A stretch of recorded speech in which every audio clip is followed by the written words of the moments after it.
So for those of you who don't know what happened, I'll try to do a short summarize unpacking of what just went down last night. Fextralife tweets, there was a Reddit post as well. And in the tweet, they're saying Path of Exile 2 gameplay impressions, early access review. Is it the best ARPG of all times? Yes, it is, by the way. In this video, I want to talk about my hands-on impressions with the game, and then the link to a YouTube video, which has since been privatized or taken down. A bunch of hashtags. So I made a tweet about this. I saw a bunch of other content creators make tweets as well. I think I saw Empyrean as well.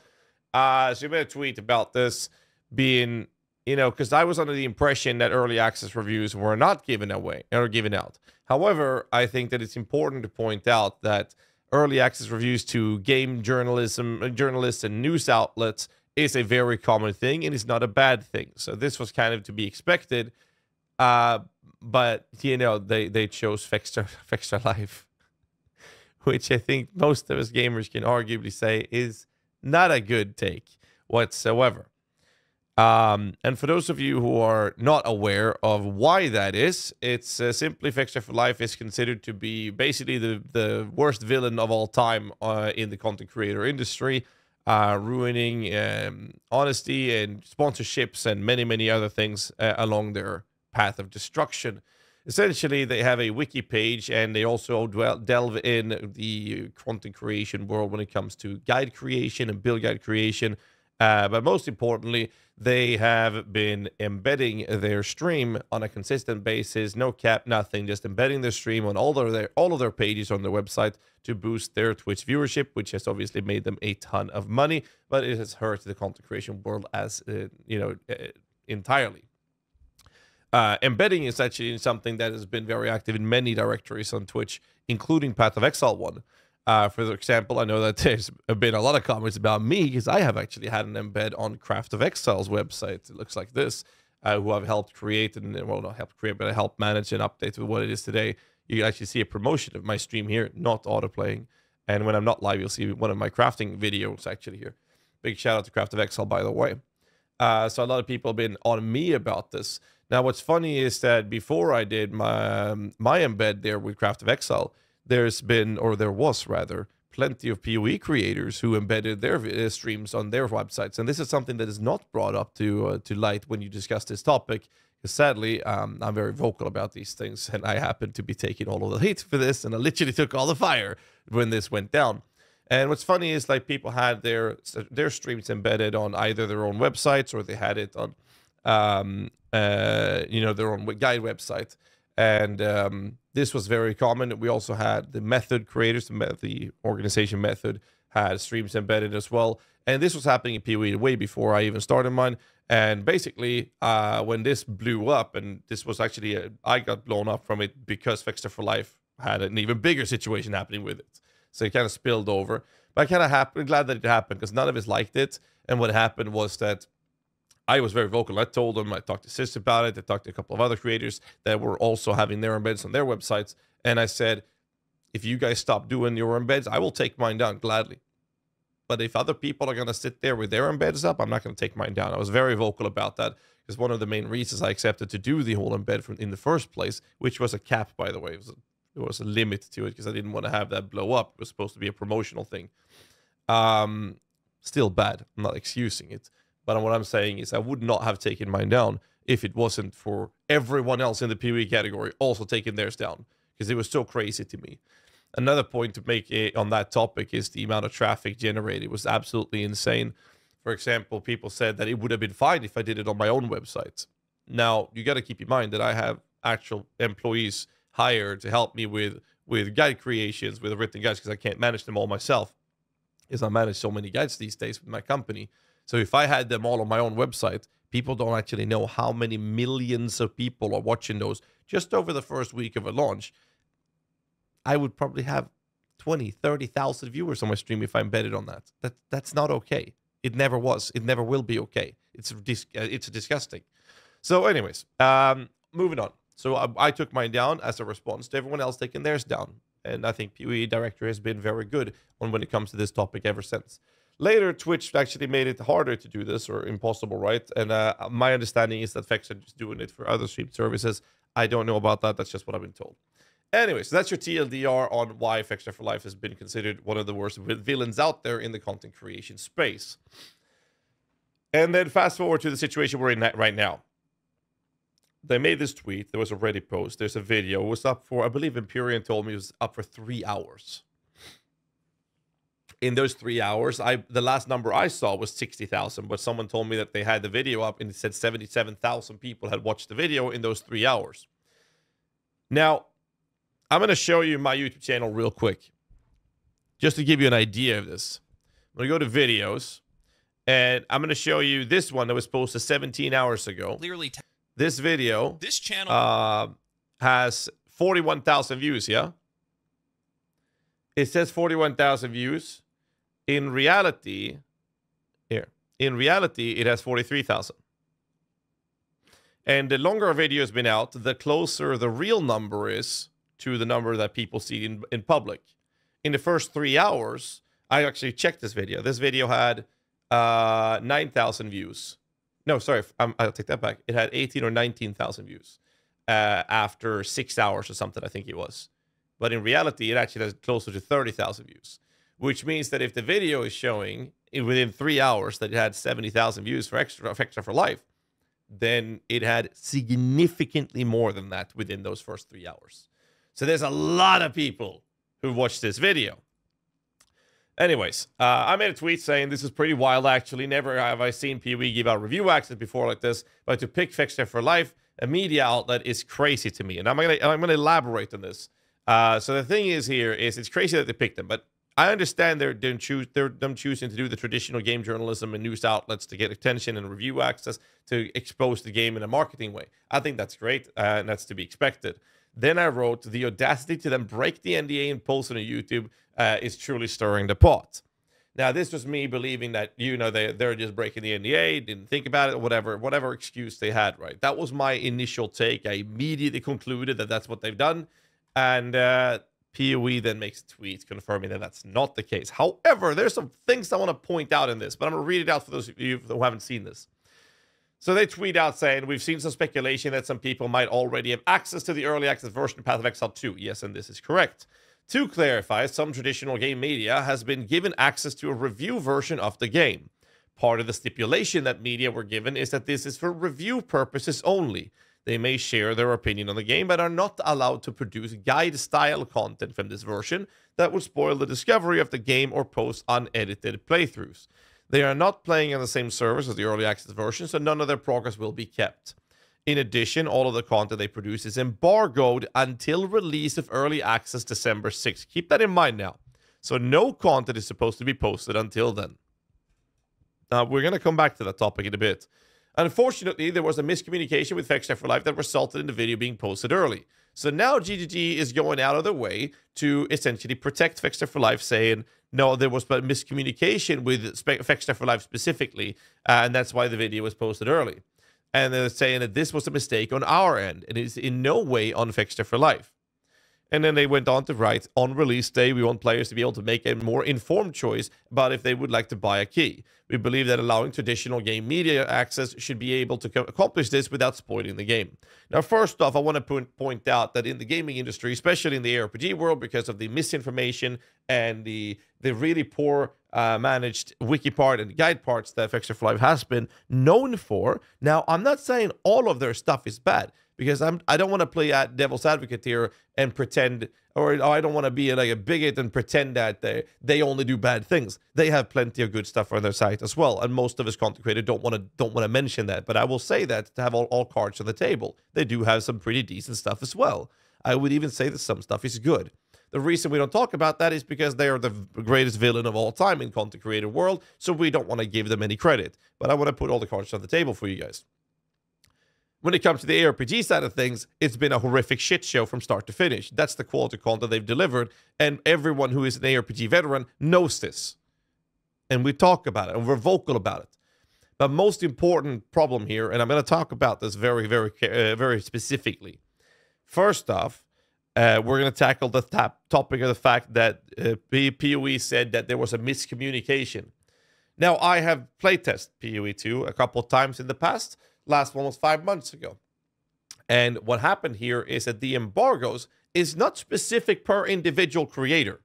There is a mass communication to everyone. They also, at every single event I've been to, after Cry 13,361, just subscribed and included the message, "Big up my guy GHAZZY."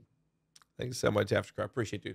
So every single event I've been to where we have played, they have been very careful in both email format, in the introduction of the actual event, in the middle of the event, after the events. We have been informed repeatedly of when the embargo is lifting.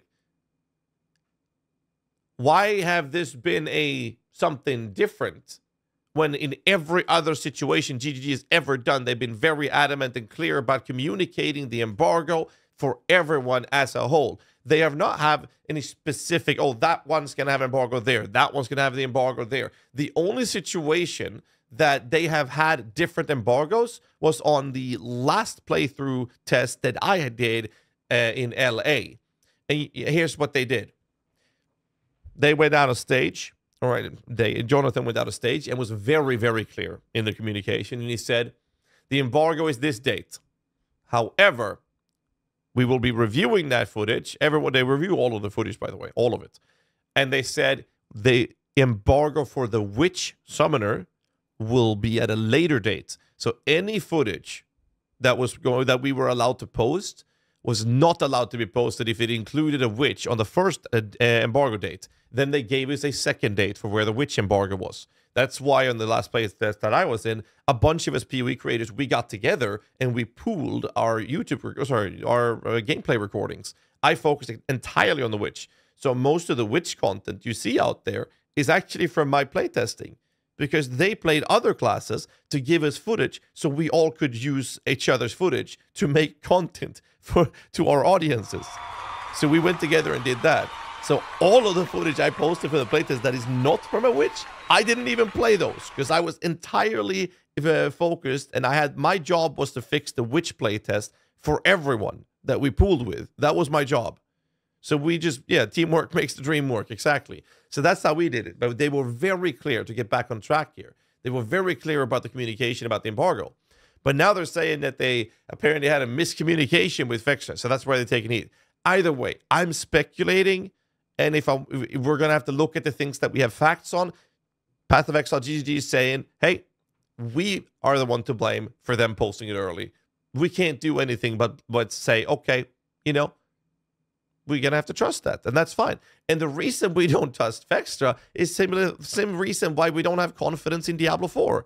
It's because they don't have any goodwill. They have burnt those bridges. They burnt the goodwill they've ever had, if they had any to begin with. So that they're not to be trusted from the community ever. That's the starting point of when we look at whatever they say.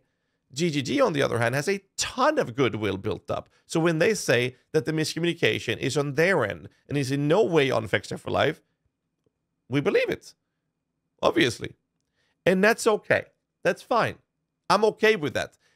Now, why am I still upset? And why are people still angry about this? Well, it's because of the simple fact for two things. One thing most creators are mad about, and that is because they are basically portrayed as the greatest villain of all time in content creation. It's insane. Why give that outlet this opportunity and space in the industry? It's beyond me. The other part is more in depth, and I want to talk about that very specifically. So, for those of you who don't know, I make written guides for PoE on a website called PoE Vault, which is owned by Ice Events. I make guides for Last Epoch and Diablo 4, which is on Ice Events' main website. There are other guide creation websites, such as Meixsell, for example. Most of you guys know Meixsell. Most of you guys know Mobalytics. They actually started hiring a bunch of creators. I saw, what was it, Diaz Lily and I think Noogie. There was a bunch of other people. I might be wrong on the name, but I'm pretty sure there's a bunch of others on Mobalytics that started hiring for PoE, and they've had Creparian for the longest of time as well, prepped as well. I believe they're doing something with the Bazaar as well, but in the ARPG world, they are already making guides for Diablo 4, and there are plenty of other types of creators that have been hired and other websites that make guide-related content. Now, some, if not all of these websites are doing news-related posts and are considered a game journalist news outlet in some degree as well, which means that, you know, they are already operating in that industry. And here's the thing. I have people in my company and I have people in my moderator team that are working with Icy Veins to help out with guide questions, guide moderations, and whatnot. Not just for me, actually, for other people on Icy Veins as well. So I actually have quite a few things from my company that is working integrated with Icy Veins these days. That's how my company is structured now. And that's not something that is like super public information or anything, but that's very important to point out, because that also brought me in a position where I have been part of and or on the sideline, but in many cases I've directly been involved with communication to the actual game companies such as Diablo 4, Last Epoch, or most importantly in this case, Path of Exile. So I've been part of those discussions with the communication directly to GGG. And one of the things I know that Icy Veins have done, just like many other websites, is basically ask for support. Hey, what about an API? Do we have some sort of client we can get access to where we can't play, but we can data mine to, not for the sake of guides, but for wikis and creating tools? And that's very important to point out. So the way this works is that if there can be an NDA data mine client, which has happened in other games, by the way, it's very common, where websites get access to do so without being able to actually play the game. And what that means is that they will then have the information for wiki updates and tool creation so that those websites can create the necessary tools to create guides and create wikis on their website to be accurate information based on the current state of the game. This is a very common thing. And that is nothing that's going to be, oh, the game's already explored. It's basically pre-preparing so that those individuals or those websites can create websites. I mean, I'm going to give you a quick example of that. I'm going to take Diablo 4 because we had a recent update to a tool here. So, for example, here's a tool.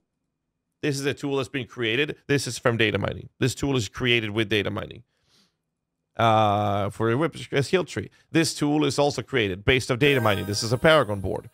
Shit like this would be required to make high-quality guides. Prime and included the message. Thank you, Did someone say PoE 2? So that's the kind of data mining that that allows to create these higher quality tools. You see these, Meixsell has a bunch of it, Mobility has a bunch of it. Like, this is a thing that happens, right? And that's what they use the data mining for. Anyways, so in these discussions, it's basically been a hard no. No, we're not going to be able to get this. It's not something they're going to give away. Fine, that's okay. Then we fast forward to this situation again. And they say, okay, but we're going to give news outlets access to the game. Fine, I'm okay with that. News outlets do not make guides. News outlets do not make wikis. What does that Fextralife do? News outlets, written guide content, written build guide content, and an entire fucking wiki. What does that then mean? It means that they are able to data mine the living fuck out of the client that they've been given access to create these tools way before anyone else can do. And this is a company that is created, that is basically considered the greatest villain of all time. And they now have this availability, whereas websites that has been around, I believe PoE Vault has been the guide website that is active still, that has been around the longest. And I think the second website is Meixsell. And then I see Mobilytics are new to it, right? And then I don't know about Wowhead. I'm not wrong, but I know PoE Vault has been the oldest, if not among the lowest. And I know Meixsell came a couple years after PoE Vault. So I've been writing guides for PoE Vault for quite a few years now, and Meixsell's kind of fresh into it, and they've done a good job. Saw the creators working for them, and they have high quality guides. I think it's really good for the community. And in comes Fextralife, who's now been given access because of the label of news outlets, and they're giving tools that is allowing them to basically just be miles ahead of anything else. And then they say, this part here, they may share their opinion on the game, but are not allowed to produce guide-style content. That is just a saying. They can't stop this. So what happened in Diablo 4, for example, we actually had not content creators, but guide writer websites had pre-access to before the game itself launched 2 years ago, or whatever it was. And guess what? All of those websites, Icy Veins, Wowhead, D4, Mobilytics, all of it, data mine the living fuck out of that client, of course. And what did we do with that information? We created tools to make guides with. Oh, the embargo is released on the launch day. guess what happens? The tools are already there. The creators for the rights guides in these websites were then able to immediately get high quality guides out there. Now, these sites that have supported and helped build the guide parts or guide world of the PoE, such as PoE Vault Icy Veins, such as Meixsell. I don't know which other websites are actually commonly used, but I know PoE Vault and Meixsell are very, very, very commonly used in the community. They are not going to be able to have any tools ready to make guides with.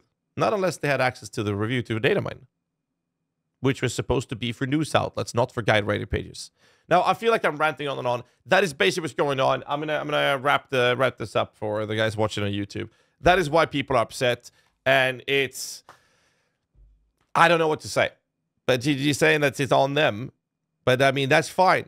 I can let this go because GG said that this was a miscommunication on their end. I'm fine with that. What I'm not fine with is how they're first off choosing Fextralife, and secondly, how they're giving any site that is not just known for news outlets, game journalism, but in fact is competing with guide creation guide creations, written build guides, as well as a wiki. That is so crazy to me. And I'm confident that any other site that makes written guide content in the form of builds or mechanics or whatever are upset about this decision, because it's not giving us a fair playing field. And it's disgusting. And I don't think I would have reacted this strong if it wasn't it being Fextra. That's my take on it.